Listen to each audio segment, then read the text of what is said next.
For weeks, I'd been meticulously planning an evening out with my dearest friends. The recent months had been exhausting, work pressures mounting, endless chores at home, and a persistent emotional weariness from trying to keep everything in balance. My husband Daniel had grown increasingly remote, not exactly fighting, but with a clear dimming of our bond. So, when my friends suggested a night of dinner and drinks at a chic new Italian restaurant downtown, I jumped at the opportunity.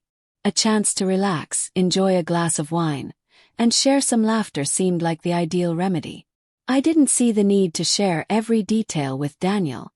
When he inquired about my plans, I casually mentioned I'd be out with friends. He gave a brief nod, not probing further, and that was the end of it.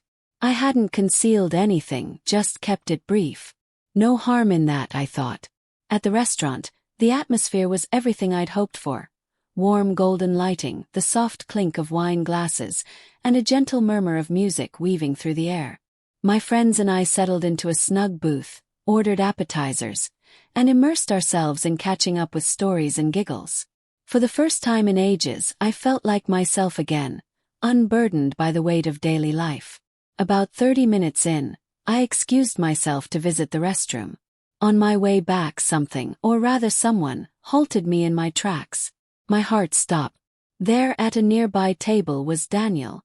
Even with his back turned, I'd know him anywhere. He wasn't alone.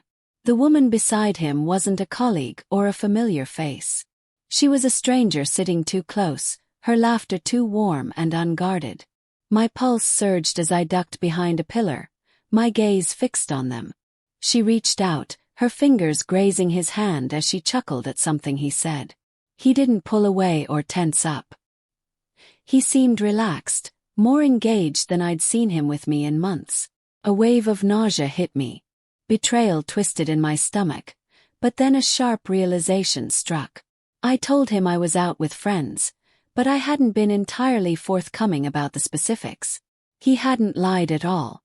I returned to my table, forcing a strange smile, my mind replaying the scene I had just witnessed. I tried to dive back into the conversation, but my thoughts kept circling back to Daniel and that woman, their effortless connection gnawing at me. I grappled with what to do. Confront him, follow them, or pretend everything was fine. Every option felt unbearable. When dinner ended, my friends proposed heading to a nearby bar for more drinks. I declined, claiming I wasn't feeling well, but in truth, I needed solitude to process.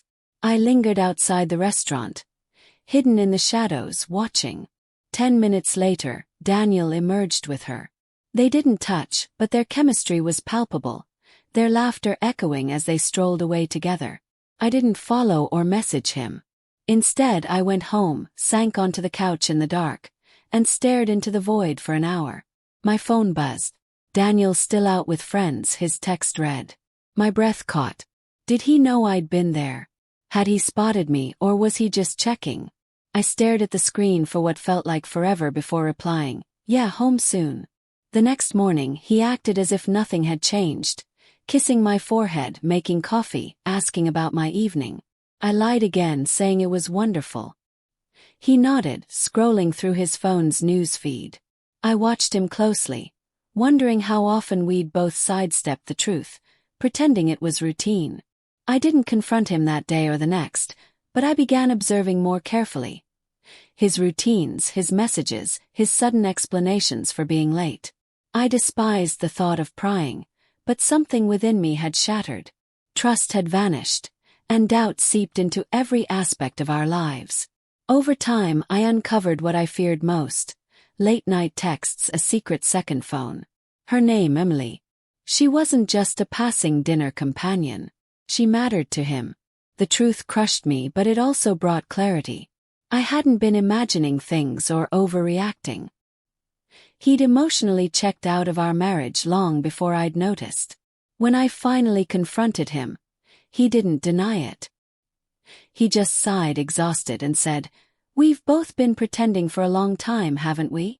I wanted to yell, to unleash all my pain, but I only nodded. That night, he packed a bag and left. No yelling, no drama, just silence. Now, weeks later, I keep revisiting that evening, That strange twist of fate that exposed our lives. A random restaurant, a fleeting moment, a harsh mirror showing who we'd become. Two people drifting apart, trapped in a truth we couldn't escape. I sometimes wonder what would have happened if our paths hadn't crossed that night.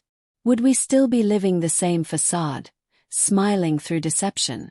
Or did the universe tire of our charade and force the truth into the light with cruel irony?